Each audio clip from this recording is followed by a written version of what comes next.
इसे कहा रात का सरप्राइज एक बार फिर याद आया। वो मुस्कुरा दी और साद के माथे पर बिखरे बालों को अपने हाथों से हटाने के बाद इसके बालों में उंगलियां चलाने लगी। तभी अचानक साद का समाया और हरी परी फौरन से सीधी होकर लेट गई, कंबल में मुंह छुपाकर आंखें मींच ली। लेकिन फिर जब काफी देर बाद कोई हरकत ना हुई तो परी ने आस्था से कंबल से मुंह निकाल कर झांका तो साद इससे बेपरवाह सोया हुआ था। परी शुक्र कर सांस लेकर उठी और बालों का ढीला सा जूड़ा बनाकर वॉशरूम में घुसी और फ्रेश होकर बाहर निकली तो इसने सोचा नाश्ता बनाने से पहले साद को उठा दे। इसी मकसद से वो साद की तरफ बढ़ी और इसका कंधा हिलाने लगी। साद उठो, सोने दो ना परी, तंग ना करो परी की गए। इसका कंधा हिलाने पर साद अपना कंधा छुड़वाता हुआ नींद में बोला, क्या मतलब सोने दूं? उठो फौरन, टाइम देखो 1 बज रहा है, मैंने सोना है। जाओ साद, मैं नाश्ता बनाने जा रही हूँ। अगर तुम नाश्ता बनाने तक आ गए ना तो मैं तुम्हें नाश्ता मिलेगा वरना नहीं मिलेगा। परी ने ना साद के ना उठने पर धमकी दी। ठीक है अब जाओ।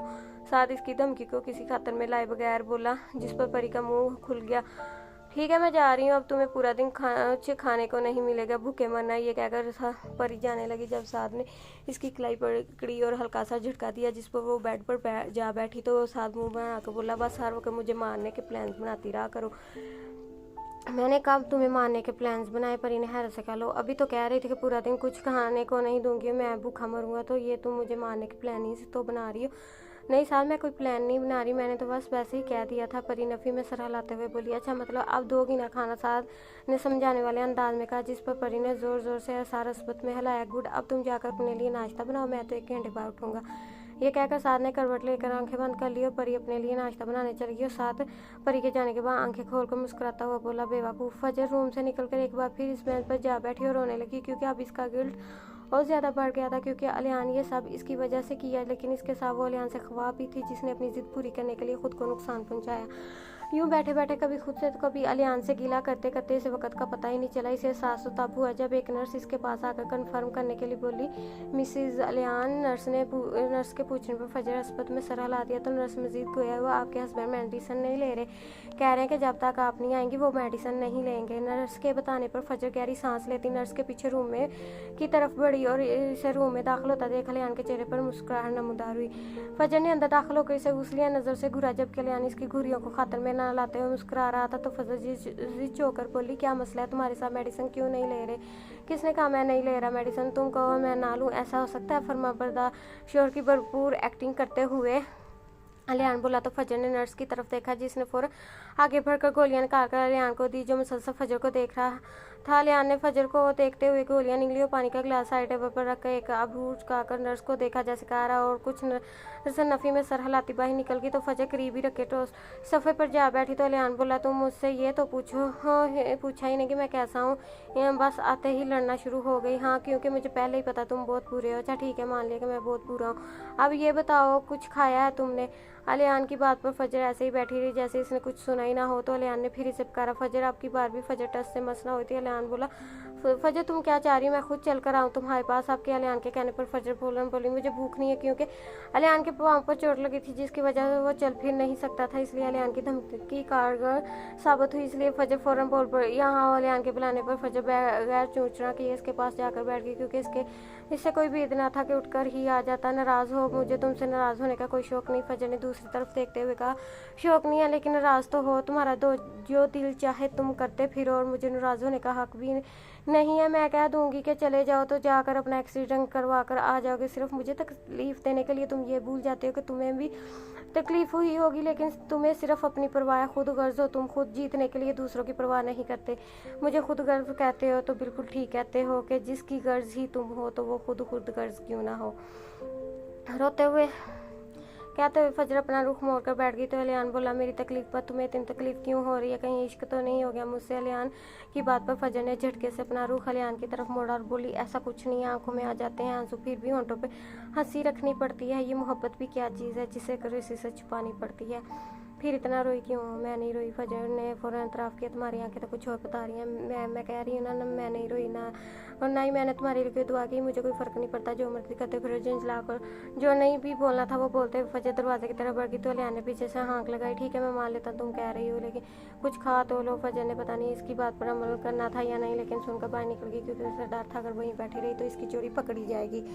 1 घंटे का कहकर इससे भी ज़्यादा देर में उठा और फ्रेश होकर परी के सर पर खड़ा होकर नाश्ता मांगने लगा, जिस पर परी ने चिट्टा साफ इनकार कर दिया नाश्ता देने से, जिस पर साद ने मुंह बनाकर कहा, क्यों नहीं दोगी? तुमने कहा था कि मैं दूंगी नाश्ता, क्या लगता है तुम्हें कि मैं बेवकूफ़ हूँ जो तुम मुझसे नाश्ता बनवा लोगे? परी लड़ाका औरतों की तरह कमर पर हाथ रख कर बोली। जी, क्योंकि इसे बाद में महसूस हुआ था कि साद ने इसे बेवकूफ़ बनाया। लगता नहीं है तुम हो ही बेवकूफ़, तो क्या किया जा सकता है? साद कंधे उचकाकर मुस्कुराकर बोला, जिस पर परी गुस्से में बोली, अच्छा तो मैं बेवकूफ़ हूँ तो ठीक है, फिर अब खुद ही नाश्ता बनाना नाश्ता। ये कहकर परी किचन से बाहर निकल गई और साद कुछ देर खड़ा बेबसी से दरवाजे को देखता रहा और फिर नाश्ते का सामान निकालने के लिए फ्रिज की तरफ बढ़ा।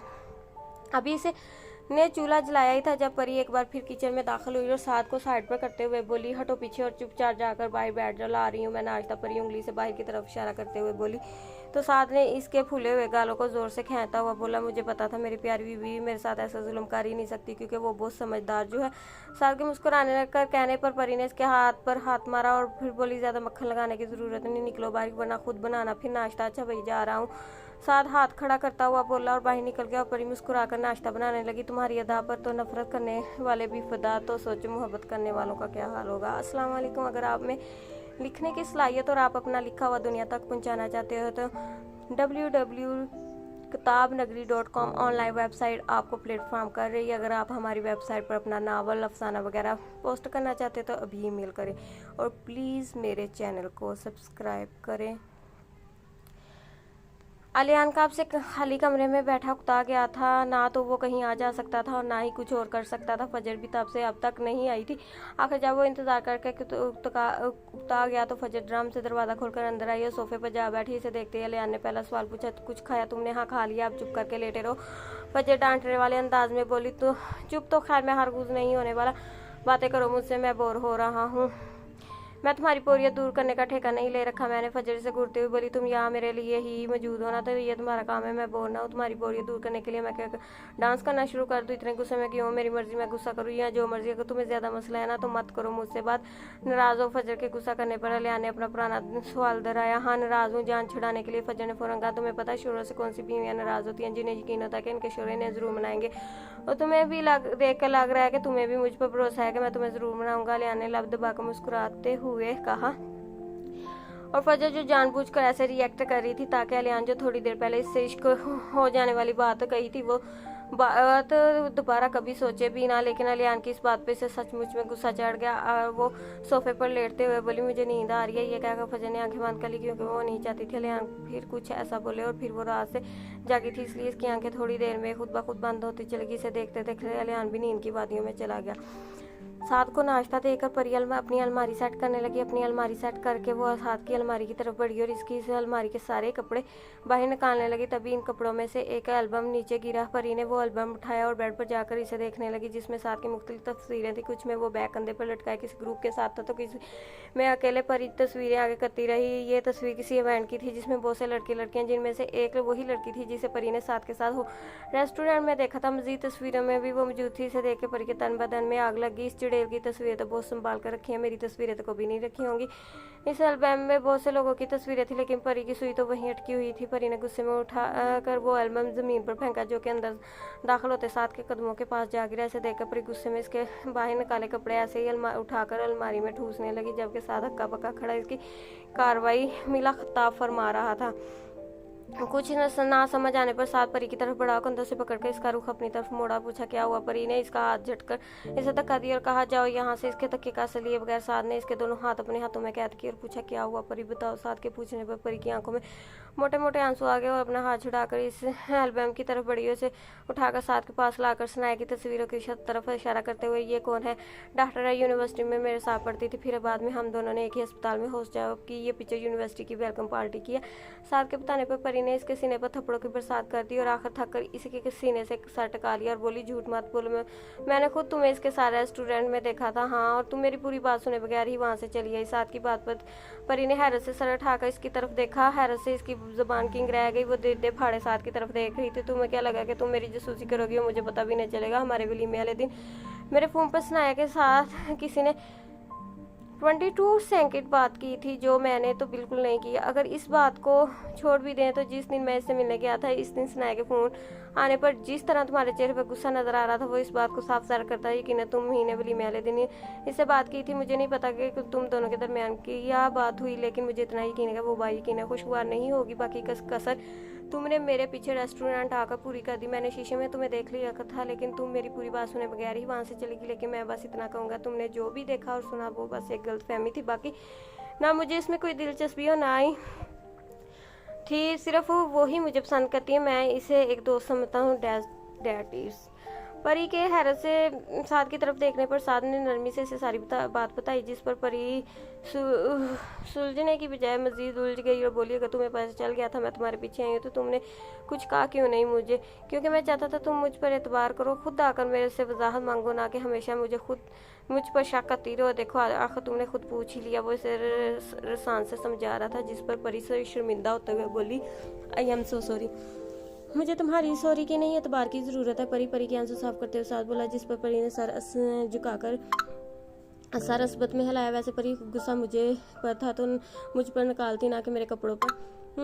निकालने की क्या ज़रूरत थी? साथ का इशारा अलमारी की तरफ था, जहाँ कुछ देर पहले परी ने इसके सारे कपड़े गोल मोल करके ठूंस दिए थे, जिस पर इनकी हालत पहले से बदतर हो गई थी। सॉरी, मैं दोबारा प्रेस करके सेट कर दूंगी। परी साथ ने संजीदगी से पुकारा, जी यार जब तुम इतनी फरमाबरदार बन जाती है तो मुझे तुम पर गुमान होने लगता है कि यार ये तुम वही हो ना जिसे मुझसे लड़े बगैर खाना हजम नहीं होता था। संजीदगी से कहते हैं आखिर में साद ने कहका लगाया, जिस पर परी ने इसके कंधे पर मुक्का जड़ा। हाँ अब लग रही हो ना मेरी परी।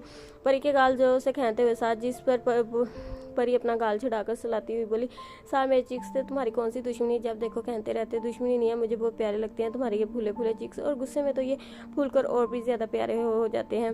सार के कहने पर परी ने इसे धक्का दिया और कहा, हटो मुझे अलमारी सेट करने दो। कहकर परी फिर सारे कपड़े बाहर निकालने लगी और सार मुस्कुराता हुआ बाहर निकल गया। और इसके जाने के बाद परी सरशारी से मुस्कुरा दी। इसने अपना आप हवा में उड़ता हुआ महसूस हो रहा था। ये सोच ही इसे अंदर तक पुरसकून कर गई कि वो इसका है। फजर की जब आंख खुली तो शाम हो चुकी थी। अलियान भी सोया हुआ था। फजर फ्रेश होकर आई तो इसके कुछ देर बाद समीना बेगम और सना अस्पताल के कमरे में दाखिल हुई और कुछ देर बाद इन्होंने फजर को ड्राइवर के साथ इसके घर भिजवा दिया, क्योंकि इनका कहना था वो अब आ गया तो फजर घर चली जाए। फजर ने भी इनकी बातें बगैर चूचना किए मान ली, क्योंकि इसे खुद अब अलियान के साथ रहना मुश्किल लग रहा था। इसकी बातों से वो खुद को कमज़ोर पड़ता हुआ महसूस कर रही थी, जो बिल्कुल नहीं चाहती थी, क्योंकि अगर अलियान को इसकी कमज़ोरी पता चल गई तो वो यकीन इसका भरपूर फ़ायदा उठाएगा। अभी तो बाद में ज़रूर जाना ज़रूरी है क्या? परी उंगलियां रोड़ती हुई साथ से बोली थी, जैसे अचानक कनाडा जाना पड़ा था। हाँ ज़रूरी है, तभी तो जा रहा हूँ। कुछ इंपॉर्टेंट डॉक्यूमेंट्स लेने जाना है। तो डॉक्यूमेंट तो वैसे भी मंगवाए जा सकते हैं, खुद जाने की क्या ज़रूरत? मेरे साइन के बगैर नहीं निकलेंगे वो डॉक्यूमेंट्स, और काफ़ी लंबा प्रोसेस है। साथ के कहने पर परी मुंह बसूर कर बोली, आप वापस आ गए? जो कुछ कह नहीं सकता कितना टाइम लग जाए, शायद 2 हफ्ते। साथ अभी ने बैग की जिप बंद करता हुआ बोला, जिस पर परी से बोली 2 हफ्ते। साथ की फ्लाइट में कुछ ही देर थी और साथ के जाने तक वो मुसलसल साथ के सर पर सवार रही और इसे तके जा रही थी।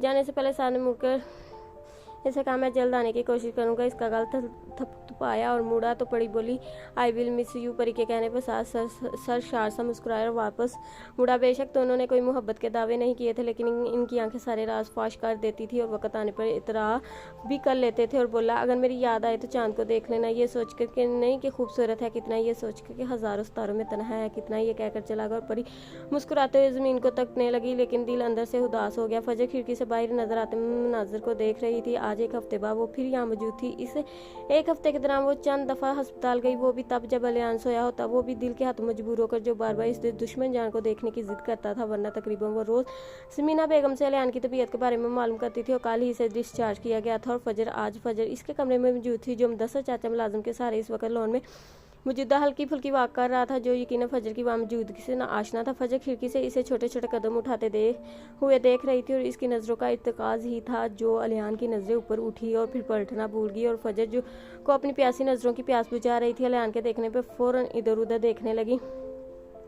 हर फूल जुदा जुदा लेकिन शाख जुदा नहीं, हम तुम जुदा जुदा लेकिन दिल जुदा नहीं। अलियान इसे देखकर दिलो जान से मुस्कुराया था और मुदस्सर चाचा से कुछ कहने के बाद वो इनके हाथ इनके एक तरफ कदम बढ़ा दिए और फजर वहीं खड़ी अपने दिल को डपटने लगी। आकर क्या जरूरत थी ऐसे देखने की? थोड़ी देर बाद अलियान मुदस्सर चाचा के साथ कमरे में आया और इसे बेड पर बिठाकर चले गए। फजर की बेकरार नजरें भी इसी तरफ उठी जो इसे ही देख रही थी। वो आस्ता आस्ता कदम उठाती इस तक गई और बेड पर इसके करीब ही सर झुकाकर बैठ गई और बोली, कैसे हो? नाराज हूँ। सवाल के जवाब में अलियान ने गहरी सांस भरकर कहा, जिस पर फजर ने हैरत से सर उठाकर इसकी तरफ देखा और कहा, क्यों? एक बीमार शख्स की बीवी इसे बगैर बताए मिले, बगैर छोड़कर चली जाए और मुड़कर देखे भी ना तो वो कैसा है, तो इसका नाराज़ होना बनता है। अलियान के मुंह बनाकर कहने पर फजम ने अपनी हंसी दबाते हुए बोली,